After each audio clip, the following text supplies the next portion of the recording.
right. What is going on, everybody? It's me, your boy, Matt, aka Minced Piles, aka Your Fucking God. We are back with another Lucrative Degeneracy podcast. And today we have Cam, founder of UK independent label Sonic Transmitter Records. Cam, how you doing today? Oh yeah, all good, mate. Yeah, how are you? Pretty good, man. Pretty good. Not too bad. Not too bad. So, all right, first thing I want to know is how has quarantine been for you? Like, has it been like I know like on the news over here, like things have been opening back up, especially now that we have like the vaccine coming out and whatnot. But how has it been in the UK? I don't know if it's been like any different over there. How have you been coping with it? How has it been? Yeah, well, back in March we went into national lockdown, and I was in my last year of university. So I basically finished my degree uh, in my room, and was still able to record. Luckily, with the facilities I have at home, Hmm. we're still able to record music. We're still able to, uh, carry on with STR. But yeah, I mean, we're in our third lockdown now, so like Boy, it's still not sorted, but we'll make the best of what we got, really. that's cool. That's cool. What did you get your degree in? I did it in live sound and recording studio engineering. Very cool. Very nice. All right. So first thing I want to know about the label is how did it get its start? Well, back in 2018, me and another guy, we basically had a few solo projects, and we decided let's start a label so that we can, put our solo project out on something that was just ours. And he's departed now, but I brought in my mate Toby. He's the other guy who runs STR and is in a few projects. So yeah, we started it mainly as a platform for ourselves and our mates. So on the label, it's just our projects, our mate projects, our family's projects. Really, at the minute, it's just like a really sort of tight knit thing. But we're about to start expanding, I guess. But yeah, we literally started it out of wanting to share our own stuff.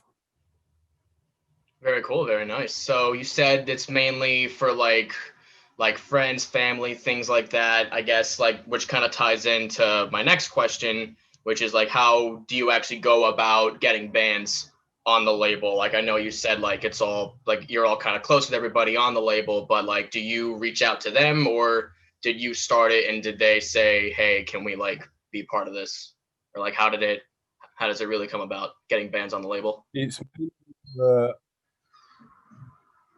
I mean, I guess it's I'll reach out to a friend or somebody I know if their music sort of fits the aesthetic of the label, I guess, because we have a sort of certain like all labels do have a certain style, I guess. I've got plenty of friends that are in bands or have projects or whatever. They're not suitable for the label, and they could be closer friends than guys who are on the label. Hmm. So I guess yeah, it just depends on what sort of music they make and whether it's our sort of style. And yeah, that's pretty much it. I guess I'll just talk to them about it. But the latest signing, he's our first international signing. All of them have been UK, apart from Naro, who's our latest one. He's like a sludge noise artist from Kentucky, and I met him online in like Facebook groups, basically, and we just became friends. And yeah, I invited him into the label because I liked his music. So yeah.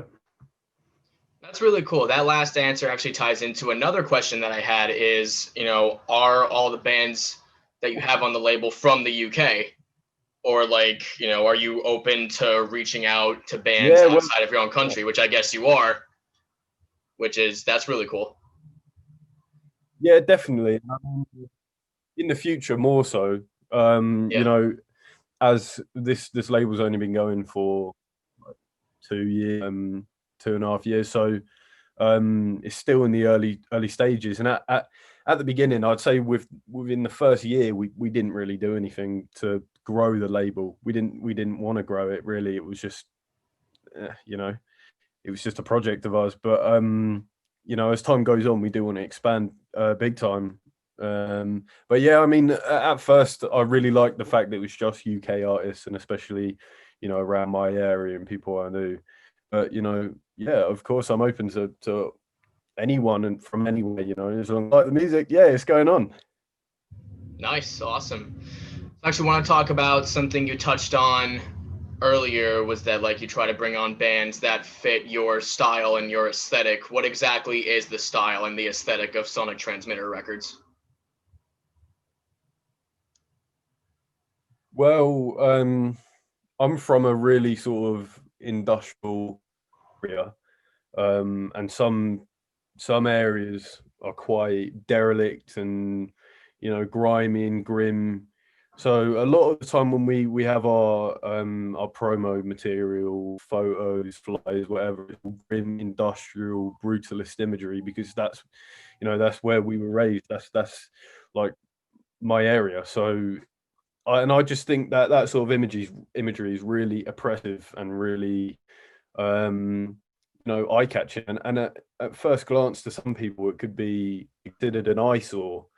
But really, there's something quite unique about buildings or structures that are left to rot, and they've got stories there, and we're living around that, and I quite like that, and I think it fits with some of the bands on the label, the industrial acts we have, and some grind and power violence stuff. It's all really harsh and disgusting, and I think they just come together really well. That's awesome. That's fantastic. I love that. Okay, so what exactly does the label do? Like, I know you guys do like Bandcamp and YouTube stuff here and there, I think. Do you also do like physical releases? Do you do merch? Or is that something you're looking to maybe do in the future? Like, what exactly is it that you guys do like now?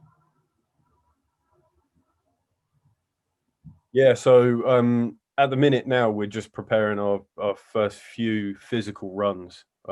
Literally in the process of doing it at the minute. Um, because we've been running this label through university and through college. We haven't had money to fund physical runs of anything, so we've got all our stuff on all streaming platforms. We pay for that, so it's on Spotify, Apple Music, whatever, and obviously Bandcamp. But yeah, we just haven't had the money to actually fund physical releases. But at the minute, we're sorting that out. So the first thing that's going to get a physical release is the latest release on the label, which is Sinning Your. It's the atmospheric black metal album. It was actually done by me. That was like another solo project I just had, and I thought, yeah, fuck it, put it on the label. And yeah, that's going to be the first one that gets a release. That's going to be like a digipack CD sort of thing, and then we're doing a tape run of the All Sire live drone EP. So that's going to be pretty cool as well. There's a few tape runs I've got in mind, but eventually I kind of want to press our entire back catalogue. It all just depends on funding, I guess. But we did our first merch run a couple of months back. We did a t-shirt run, and that went really well. And the idea of that t-shirt run was to basically fund, us doing physical releases and us, getting us out there. So it was like, here's a t-shirt design.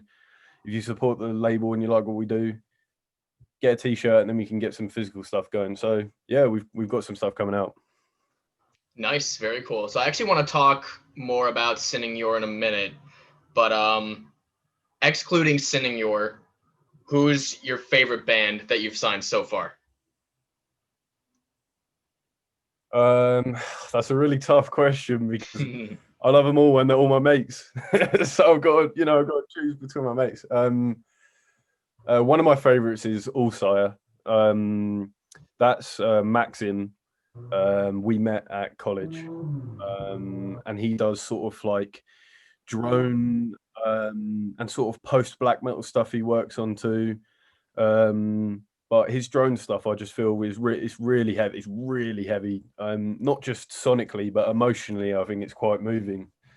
So he's probably one of my favorites. And then Naro that I spoke about earlier. He's working on some stuff at the minute. We got a few releases planned, a few splits planned with bands on the label that are just going to be fucking crushing. So yeah, those two are probably my favorites.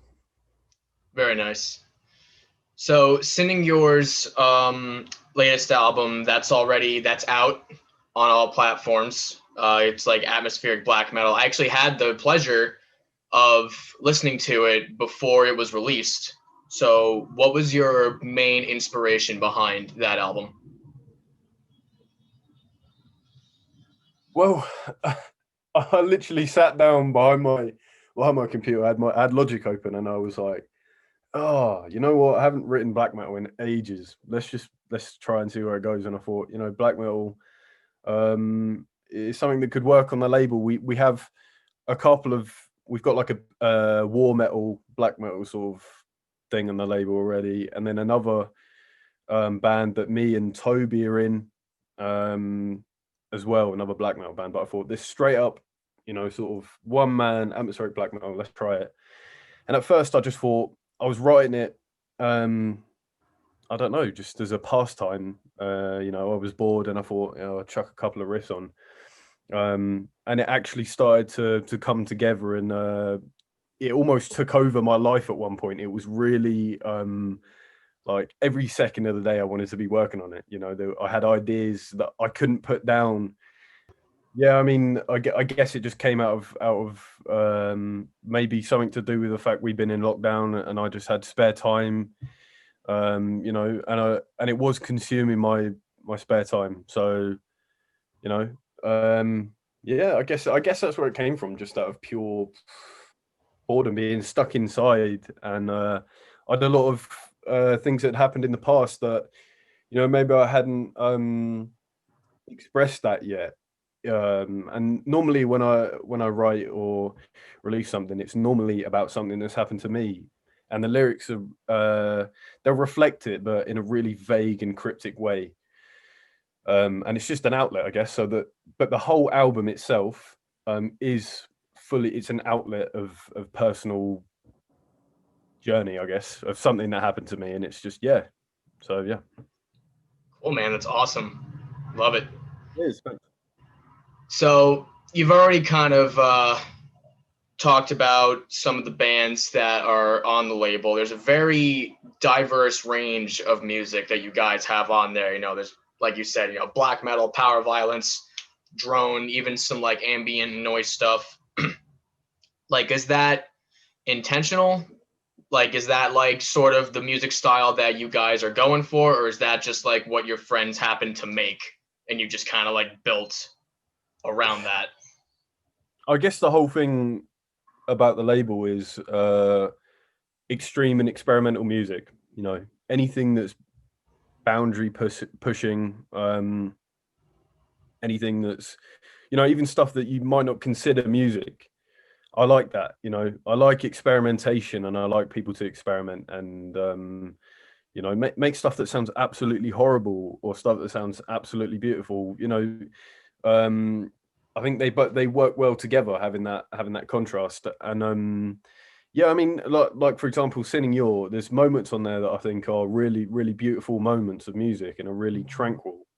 And then on like a noise release that we've got, it's really unsettling and quite horrific to put yourself through that. And I like the diversity. I like experimentation and, yeah, people pushing boundaries, and I guess that's what I want. Earlier when you said, what do you look for in an artist? Is it just a friend or what? I guess it's somebody who is pushing boundaries in some way, you know. Beautiful. I love that. All right. So, what exactly is your main goal for the label? You said it started out just more of like a project. You never really intended for it to grow, but now that it kind of is growing, where do you see the future for Sonic Transmitter Records? Well, I'd love to have a big international roster. I'd love to have music on all formats. Being able to distribute globally. You know, Mm-hmm. and support the artists is, I guess, the main thing. Being in a band is kind of hard, right? When you if you want a t-shirt run, if you want to make some t-shirts for your band, that shit's expensive. And I want to help with these people that want to do that. And make sure they're paid fairly. And yeah, I don't know, just bring this area, this brutalist, industrial, noisy area of music to light, I guess. Beautiful. I love that. So, what exactly is your personal goal as a musician, as a human being, as a owner of a record label? Are you still a scoot or no? You said you already graduated, right? Yeah, I finished. So I'm working now, just like a temp job, I guess. Yeah. You graduated school, you're working, you're in all these bands that are on a label that is growing. Is this your goal as a musician slash human being, or do you have another goal as a musician slash human being? I guess the ultimate goal is to live life and feel like I'm not working, if you see what I mean. I don't want to work for somebody else. I want to just work for me. Hmm. My friends, I want to support people that I know and I care about.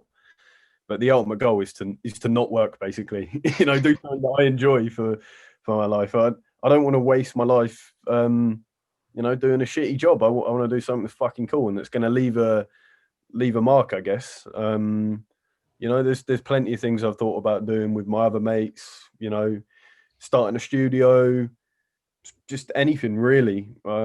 Anything to do with music, because I guess that's the thing I care about most. So yeah, that's kind of it, really. Perfect, man. That's beautiful. Absolutely amazing. All right, dude. I think that is about it. Any last words before I let you go, Cam?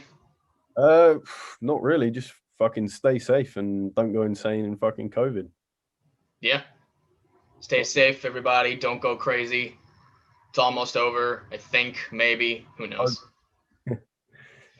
All right. For Lucrative Degeneracy Productions, thank you so much for being here today, Cam. yeah, I'm pleasure. Mince Piles, and I'm your fucking god. We'll catch you at the next one.